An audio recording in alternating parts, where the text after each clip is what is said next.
Hi friends, இன்றைக்கி ஒரு happy நியூஸோடு வந்திருக்கேன். என்ன அப்படின்னா, எனக்கு ஃபர்ஸ்ட் டைமாக கப் கேக் ஆர்டர் வந்துட்டு கிடச்சிருக்கு. எனக்கு வந்து பேக்கிங்கில் வந்து ரொம்பவே இன்ட்ரெஸ்ட் இருந்துச்சு. முன்னாடிலாம் நானாகவே ஓனாக ரெசிபீஸ்லாம் ட்ரை பண்ணிகிட்ருப்பேன். அப்புறம் யூடியூப் பார்த்து கொஞ்சம் வந்து பண்ணிகிட்ருப்பேன். உங்களுக்கே நிறைய என்னோடய வீடியோஸ் பார்த்துருந்தீங்கன்னா தெரிஞ்சிருக்கும். பவிஷ்ணா பர்த்டேக்கு, சதீஷ் பர்த்டேக்கு இந்த மாதிரிலாம் கொஞ்சம் கொஞ்சம் கேக்ஸ், அப்புறம் வீட்டில் கப் கேக்ஸ்லாம் நிறையா வந்து ட்ரை பண்ணிகிட்டே இருந்தேன்.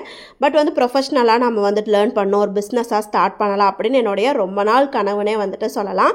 அதை வந்து சதீஷ்கிட்ட வந்து நான் சொல்லிகிட்டே இருந்திருக்கேன். யூஎஸில் இருக்கும்போது என்னால் அது வந்து பண்ணவே முடியல. சரி, நீங்கள் வந்து இப்போ கிளாஸ் ஸ்டார்ட் பண்ணலான்னு ஜாயின் பண்ணி இப்போ வந்து ஆர்டர் எடுக்கிற அளவுக்கு வந்து வந்திருக்கேன்.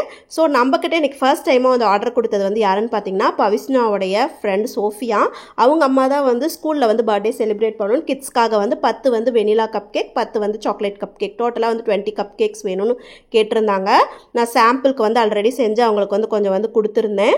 அவங்க அதை டேஸ்ட் பண்ணிட்டு ரொம்பவே நல்லாயிருக்கு, இது மாதிரி பண்ணிடுங்க. நாங்கள் ஃபைனல் லுக் வந்து இப்படி தான் இருக்குது. ஸோ வெனிலாவுக்கு வந்து பார்த்திங்க அப்படின்னா பிங்க் கலர் வந்து ஃப்ராஸ்டிங் வந்து பண்ணியிருக்கேன். பட்டர் க்ரீம் யூஸ் பண்ணி தான் பண்ணியிருக்கேன். சாக்லேட் கப் கேக்கு வந்து blue colour, pink and blue தான் கேட்டிருந்தாங்க. கொஞ்சம் சுகர் பால்ஸ் வந்து ஸ்ப்ரிங்கிள் பண்ணியிருக்கேன். இது எல்லாமே ஆர்டருக்கு நாள் நைட்டே வந்து ரெடி பண்ணி வச்சுட்டேன். பாக்ஸுமே வந்து அவங்க ஆர்டர் கொடுத்த உடனே நான் ஆர்டர் போட்டு கேக் பாக்ஸு, அப்புறமா வந்துட்டு ஸ்டிக்கர்ஸ், இந்த டாப்பர்ஸ் எல்லாமே வந்து வாங்கி வச்சுட்டேன். இந்த டாப்பர்ஸ் மட்டும் கிளம்பும் போது கரெக்டாக ஃபிக்ஸ் பண்ணி தேங்க்யூ ஸ்டிக்கர் எல்லாம் ஒட்டி பர்ஃபெக்டாக வந்து பேக்கிங் வந்து கொடுக்கணும் அப்படின்னு டிசைட் பண்ணிட்டேன். அவங்களே வந்து வாங்கிக்கிறேன்னு தான் சொன்னாங்க. அப்புறம் ஃபைனலாக பவிஷ்ணா சொன்னால், சோஃபியா வந்து நீங்கள் ஸ்கூலுக்கு வரணும்னு ஆசைப்படுறா அப்படின்னு சொன்னாங்க. சரி, ஓகே, நானே டெலிவரி பண்ணுறேன்னு சொல்லிட்டு நானே எல்லாத்தையும் எடுத்துகிட்டு வந்து கிளம்பிட்டேன். ஸோ இப்படி தான் ஃபைனல் பேக்கிங் வந்துட்டு இருக்குது. நான் போட்டுக்கிறது வந்து ஸ்கூல் ஐடி கார்டு போட்டால் தான் வந்து உள்ளே வந்து விடுவாங்க. இப்போ சோஃபியா ரியாக்ஷன் பார்க்கலாம்.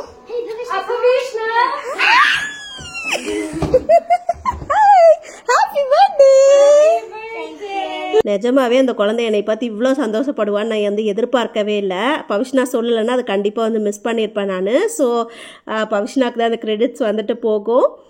அவங்களோட சேர்ந்து நானும் சோஃபியாவோட பர்த்டேவை செலிப்ரேட் பண்ணிவிட்டு சக்ஸஸ்ஃபுல்லாக கேக்கை வந்து ஸ்கூலில் டெலிவரி பண்ணிட்டு வீட்டுக்கு வந்து வந்துட்டேன். பவிஷ்ணா வந்து வீட்டுக்கு வந்து சொன்னால் எல்லாருக்கும் கேக் ரொம்ப பிடிச்சிருக்குமா அப்படின்னு சொல்லிட்டு சொன்னால் எனக்கு கேட்கவே ரொம்ப சந்தோஷமாக இருந்தது. இந்த ஹாப்பியான விஷயத்தை உங்கள் கூட ஷேர் பண்ணுறதா எனக்கு ஒரு சந்தோஷம். உங்களுக்கு இந்த வீடியோ பிடிச்சிருந்தது அப்படின்னா ஒரு லைக் போடுங்க. டாட்டா.